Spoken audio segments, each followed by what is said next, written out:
I was angry.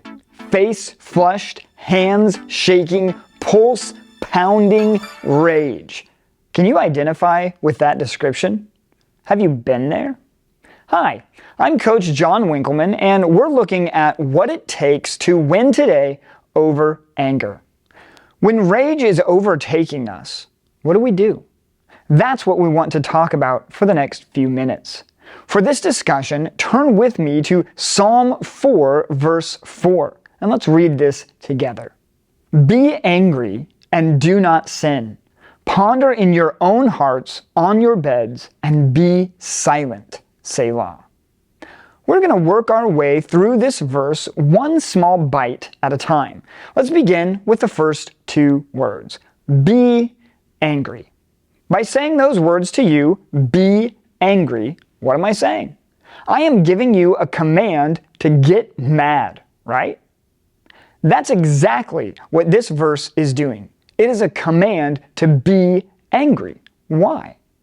The answer to that question is very, very important, and it has two parts. Part number one, anger by itself is not sinful.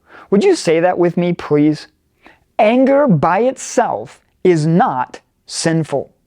Part number two, what I do with my anger is what matters. Now say that with me. What I do with my anger is what matters. We are going to get angry. This verse recognizes that reality. There will be things in our lives that make us angry. It's going to happen. That's not the problem. The problem is what we do with our anger. And that's where our verse goes next. Let's take our second bite out of this verse. Be angry and do not sin. There it is. Do not sin. It's okay to be angry. But when that rage hits, do not sin. How is that possible? When we started, I mentioned a time when I was angry. Once upon a time, I had a boss who would really push my buttons. One day, the things he said turned me livid. But because he was my boss, I held my tongue. I have felt that same pulse-pounding anger with other people in my life, and I didn't hold my tongue. What does that tell us? It tells us that I can hold my temper when my job might be on the line, but I am less prone to hold my temper when I perceive that the consequences are less severe. Put another way, I am more likely to hold my temper with my boss than I am with my children. Ouch.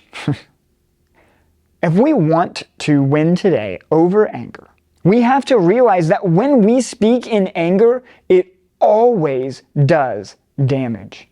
So what do? Well, let's take another bite out of this verse.